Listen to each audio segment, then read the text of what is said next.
Hello everyone, let's look at the new features and changes rolling out with the December 2025 security update for Windows 11. These improvements are expected to roll out for version 25H2 and 24H2 starting on December 9, 2025. So starting with this release, Microsoft is updating the design for the Windows search interface so that the panel matches the height of the new Start menu panel. So this is a new Start menu for Windows 11, and now if we click on the search box, it's going to switch to the Windows search panel, and from here you can see now that the height for the panels are exactly the same. It is a small change, but it's not happened in the past. Now, according to the company, the animations for app groups have been refined, so hovering over and sliding between apps, you will see smoother preview transitions.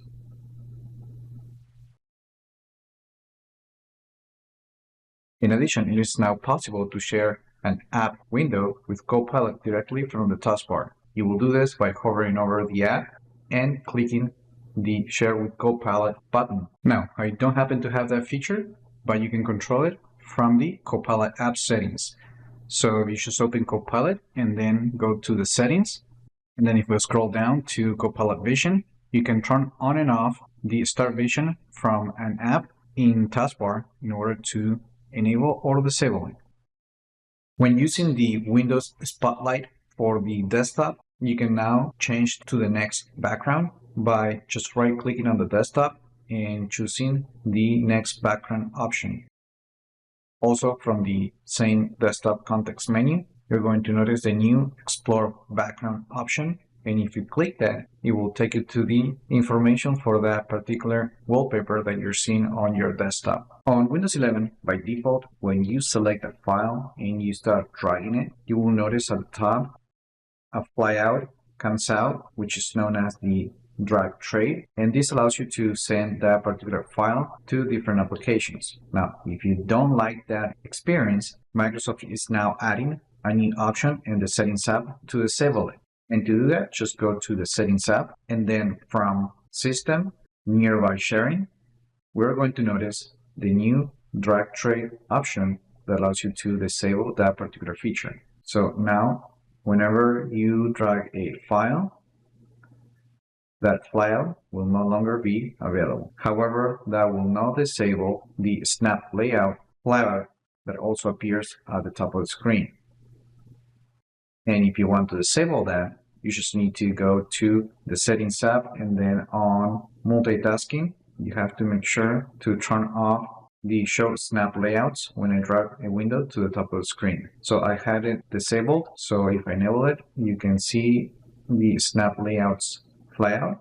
But if I check this, then we're going to disable that experience. Now, starting with the December 2025 update, Microsoft is also updating the Widgets dashboard. That also includes a new settings page rather than an overlay, making the dashboard feel more like an app. So this is a new design for the widgets experience. You can also see the left rail that lets you switch between your widgets and the Discover page. Now, if we go to the settings, we're going to see that the page is now integrated into the experience instead of an overlay page. And from here, you can control your different dashboards. You can also change that order.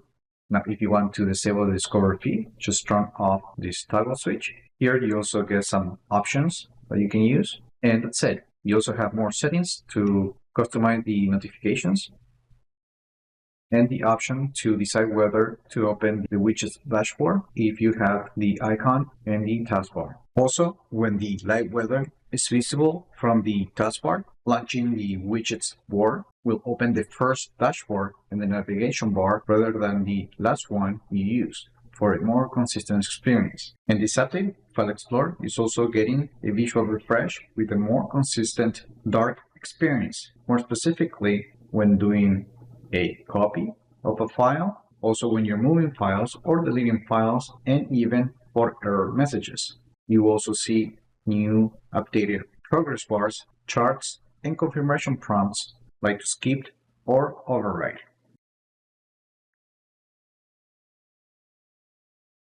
Now, the company also notes that it's testing out a new context menu for File Explorer that removes some of the clutter from the experience. I don't have this change on my particular installation, but according to the changes that Microsoft announced, common actions such as share, copy, move will now appear in one organized menu. However, not everyone will receive this updated context menu until the company figures out the best approach to roll them out. Now, if we go to the Settings tab on the home page, you will notice that the company is now adding a new device info card that will highlight the key technical specifications for your computer. If you click this button, that will take you to the About page. Now, this card is currently available only for users in the US and when they're signed in with a Microsoft account. Now, on the home page, you might also notice an updated Game Pass card that is still the same, but the description has been updated to reflect the new branding and benefits. Now, if we go to the About page, we're going to notice that the company is once again updating the design. So here you will notice that at the top, you will no longer find those cards with key technical specifications. Instead, now we get a preview thumbnail for the desktop with the name of the computer and an option to rename the computer. Also, the device specification section has been renamed to only device info. And you also notice that the frequently asked questions section used to be part of the device specifications, but now it's a separate section on the page. And the name has been changed to device insights.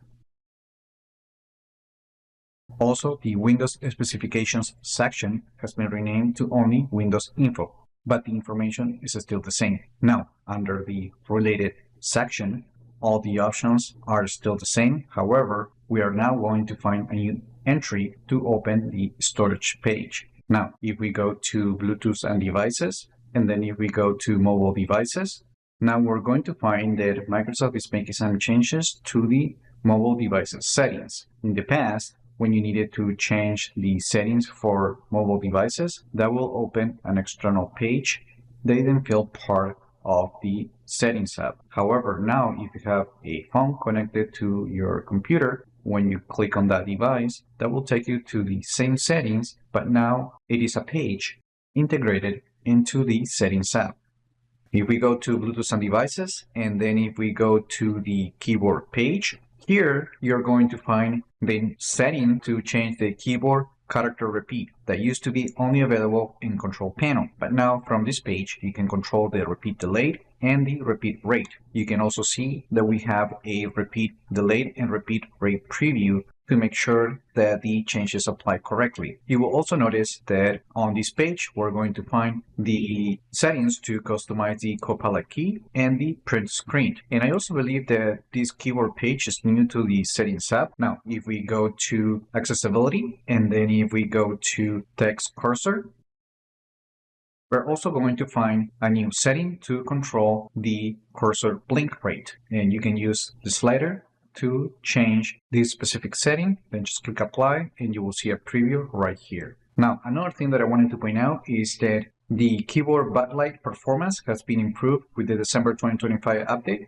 So, for example, now keyboards will now display keys clearly in low light environments, and the backlight will now adjust to help conserve power. Even further, if you use a digital pen with this update, you're going to find that Windows 11 will include haptic feedback support with tactile responses during certain interactions with system elements. Okay, now let's go to System Recovery, and then let's go to Quick Machine Recovery. On the page, we're going to notice that the company is updating how the recovery feature works. For example, the continuous searching if a solution isn't found setting has been renamed to automatically check for solutions. And by default, now the recovery feature will look for fixes only once instead of running scans in a loop. However, you can still change that setting right here. Now, from here, let's go to System one more time. And now let's go to the Advanced page. And what's new with the December 2025 update is the Virtual Workspaces page. And from here, you can now enable all the virtualizations features that were previously available on the Windows Features page we know as turn Windows features on and off. So all the virtualization features that are available through here are now available right here. So you can enable Windows Sandbox, virtual machine platform, the hypervisor platform, and other features such as Hyper-V settings from this page. It's important to note that if you turn on one of these features, you may have to restart the computer. Now, if we go to gaming, if you have a handheld device other than the Asus Ali or the Ali X, you will now find that with the security update for December 2025, will include an option to enable the full screen experience. So basically from here, you just need to choose the Xbox app, and then you just need to turn on this option, and this is optional. And basically this feature will transform the traditional Windows desktop into a control-friendly and console-like experience. The primary goal is to strip away from the complexity and resources overhead of a standard desktop operating system, offering a streamlined and dedicated gaming environment. So whenever you turn on this feature, the device won't be loading the standard Windows Explorer shell, and it will suppress unnecessary background processes. Microsoft says that the full screen experience can free up approximately 2 GB of system memory. Now, one important point to make here is that the feature is currently only available for additional handheld devices. Before, it was previously only available for the Ali and Ali X. Now, Microsoft is also testing out the full experience mode for all computers, but that's still in preview and won't be available with the December 2025 update. So now that I turned this on, I'm going to restart the computer to show you the Xbox full screen experience. Now, as we sign in into the account, we're going to notice that the Xbox app in full screen mode will appear instead of the regular desktop. This will give you a more console-like experience that is easier to navigate using the game controller. So if you want to switch between the desktop and the full screen experience, it is best to disable the feature and then restart the computer. And if you're using a keyboard and mouse, you just need to use the Windows and Tab keyboard shortcut to switch to the Windows desktop. And from here, just go to the settings tab and let's go to gaming and let's turn off these two features. So basically this option right here, which is optional, will add this option right here if you have the task view button in the taskbar. So if you can switch between the Xbox full screen experience and the desktop. And finally, the Windows Share experience has been updated so that when you click the copy link option, you also get the options to share that particular file with different applications installed on your computer, as you can see right here. Now, for the Copilot PC improvements, starting with the December 2025 update, the Windows Studio Effects brings the AI-powered camera enhancements to secondary cameras. So if you have a USB webcam or your device have a built-in rear camera, you will now be able to use all these Visual Studio effects. And you can enable it from this page or using the quick settings menu from the taskbar. Now, as part of the AI agent settings improvements, you will find 3 key changes with this update. First, when doing a query for a setting, the settings app will be able to show you more results with a scroll bar for easier navigation. And also, the recommended settings card will now offer faster adjustments through inline agent options that you recently modified. In addition, when a setting can be changed any further, a new dialog will explain why you can further adjust that setting, and it will offer alternatives. In this release, the company is also updating the click to do actions menu, as you can see right here, that matches more closely with the design of the File Explorer context menu with inline options for copy, save, share, and open, as well as with the Copilot prompt box and content-specific features. Also, when a new large image or table appears on the screen, the action menu will open automatically to access actions and view results more quickly. And finally, when you do a search, more specifically for images, you will find AI categorized photos from the Photos app using semantic search. Also, in File Explorer, the search box placeholder text now reflects the upgraded Windows search experience, making its enhanced capability more visible. And that's it. Those were pretty much the biggest changes that we're going to see on the last cumulative update that Microsoft is rolling out in 2025. As per usual, this is a security update, so it includes other fixes and changes. You can always check the description to get all the details about this particular update. Also, you will find the instructions on how to enable some of the features. Now, let me know in the comments what you think about this update. Also, remember to like the video, share it, subscribe to the channel if you haven't done that yet, and I just hope this video was informative for you, and I would like to thank you for viewing.